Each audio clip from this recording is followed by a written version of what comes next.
terlebih-lebih sebagai standar penilaian terhadap syariat Islam.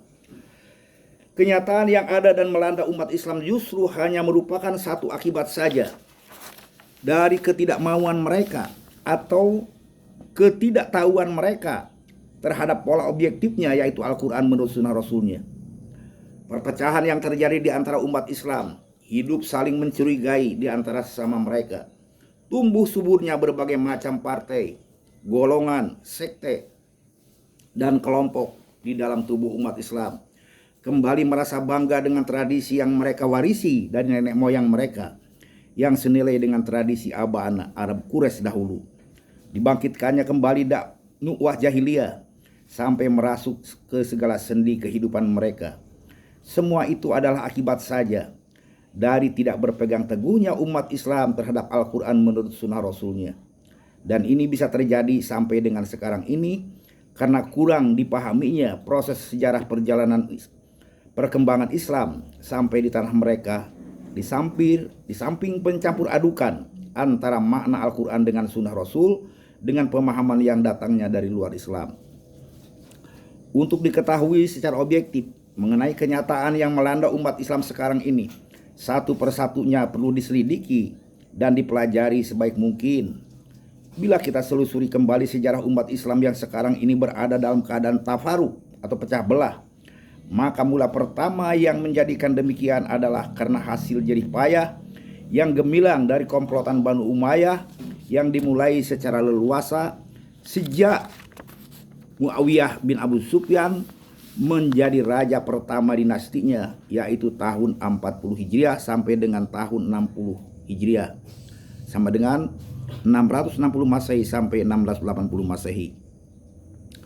Motif daripada gerakan ini adalah harta, kedudukan, dan rasialisme, kesukuan, fanatik turunan, di samping perasaan ingin balas dendam akan kejatuhan nenek moyang mereka Abu Sufyan sewaktu Futuh Mekah, dengan cara tahrif dan tabdil terhadap makna Al-Quran dan sunnah Rasul.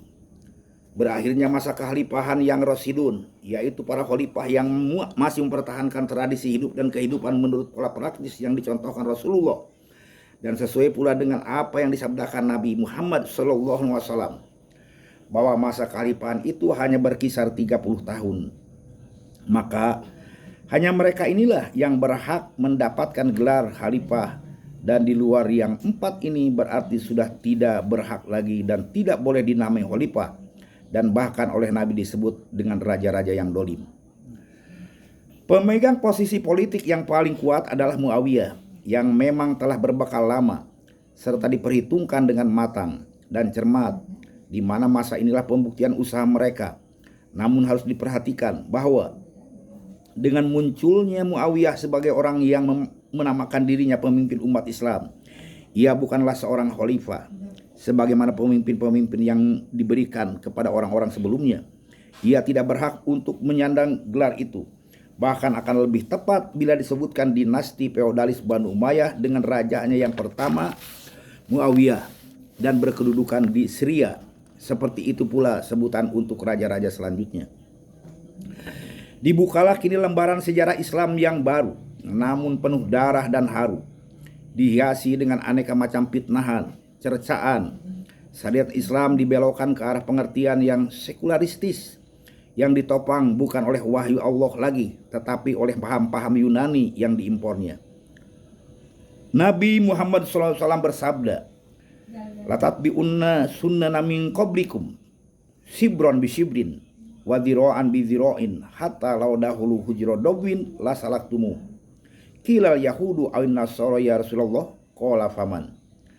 Pasti kalian pada suatu masa akan mengikuti kembali tata cara hidup dan kehidupan umat sebelum kalian yang jahiliyah, dimulai dari sejengkal demi sejengkal, kemudian bertambah menjadi sehasta demi sehasta, sehingga akhirnya setelah kalian merasa keenakan hidup menurut tata cara mereka, mereka memasukkan kalian ke tempat yang sangat berbahaya pun niscaya kalian mengikutinya tanpa curiga lagi. Para sahabat bertanya, "Adakah yang kau maksud itu tata cara Yahudi dan Nasrani, hai Rasulullah?" Nabi menjawab, "Kalau bukan dari mereka, siapa lagi?" Quran surat Al-Baqarah ayat 120 menjelaskan walan tarbo an kal yahudu walan nasoro hatta tattabi'a millatahum. Orang-orang Yahudi dan Nasrani mereka selamanya tidak akan berhenti untuk menyahudikan atau menasronikan sampai benar-benar engkau mau menyerah kepada tuntutan mereka. Terjadinya fase perubahan pemikiran mengenai syariat Islam sekaligus menumbuhkan pengertian, penggeseran kesadaran dalam segenap aspek kehidupan, berubah makna iman, Islam, ihsan dan lain-lainnya kepada arti yang ditentukan oleh subjektif manusia. Sasaran pertama adalah soal iman, di mana yang menjadi motif utama adalah keinginan kaum oposisi untuk mendapatkan dukungan massal umat Islam, sehingga menyatakan bahwa tindakan-tindakan Muawiyah, yaitu penguasa beserta aparat-aparatnya adalah merupakan tindakan kekufuran, tindakan manusia zalim. Untuk menghadapi serangan yang bersifat ideologi itu, maka Muawiyah segera mencari para ulama bayaran yang sanggup mencarikan dalil guna membalas serangan pihak oposisi demi memperkuat kedudukannya.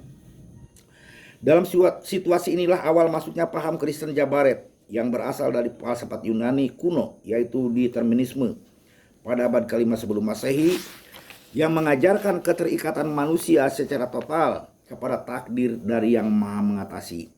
Diambilnya paham ini hanya untuk melegalisir tindakan-tindakannya yang semena-mena agar supaya opini umum berpendapat bahwa Muawiyah bukanlah orang kufur seperti yang disebutkan mereka. Karena berdasarkan teori ini seluruh tindakan manusia sudah ditetapkan oleh takdir dari Yang Maha Mengatasi atau Tuhan. Karena itu pula kehendaknya pula lah untuk ia Muawiyah bertindak seperti itu.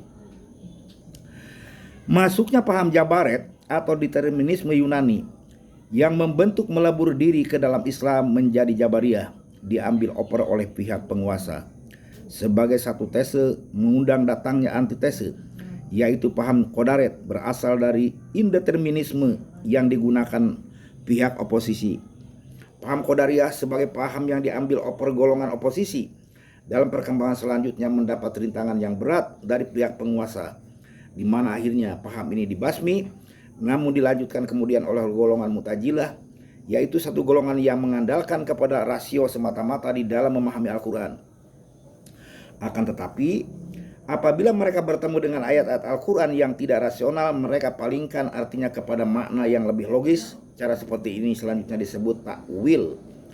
Lawan golongan ini adalah salaf, yaitu golongan yang mengartikan Al-Quran menurut makna hakikinya atau lugawi, menurut arti bahasa. Kemudian yang seperti ini dinamakan tafwid. Disebabkan apabila mereka bertemu dengan ayat-ayat Al-Quran yang tidak dapat mereka alih bahasakan, mereka menyerahkan pengertiannya kepada Allah dengan menyebut wallahu a'lam bimuradihi. Lawan Mu'tazilah dalam ilmu kalam adalah paham Asy'ariyah yang terkenal kemudian dengan sebutan Ahlus Sunnah wal Jamaah di bidang ilmu tauhid. Tafsir-tafsir Al-Quran yang sekarang ini beredar tidak lepas dari cara mentafsir menurut ilmu tauhid ini, dan bahkan memegang peran penting, sehingga para ahli tafsir dalam mentafsir Al-Quran maknanya ditentukan oleh paham masing-masing dalam bidangnya ketuhanan. Karenanya maka tidak perlu diherankan bila kita dapati tafsir Al-Quran yang berbeda-beda. Tafsir yang disusun oleh golongan Mu'tazilah dengan sendirinya akan jauh berbeda dengan yang disusun oleh golongan salaf, atau tafsir yang disusun oleh Ibnu Jarir akan berbeda dengan yang disusun oleh Jamasari. Melihat kepada tahun meninggalnya masing-masing imam, maka ditarik kesimpulan bahwa kelahiran mereka dimulai dari abad pertengahan dinasti Banu Umayyah yang kemudian dilanjutkan dengan dinasti Banu Abbasiyah.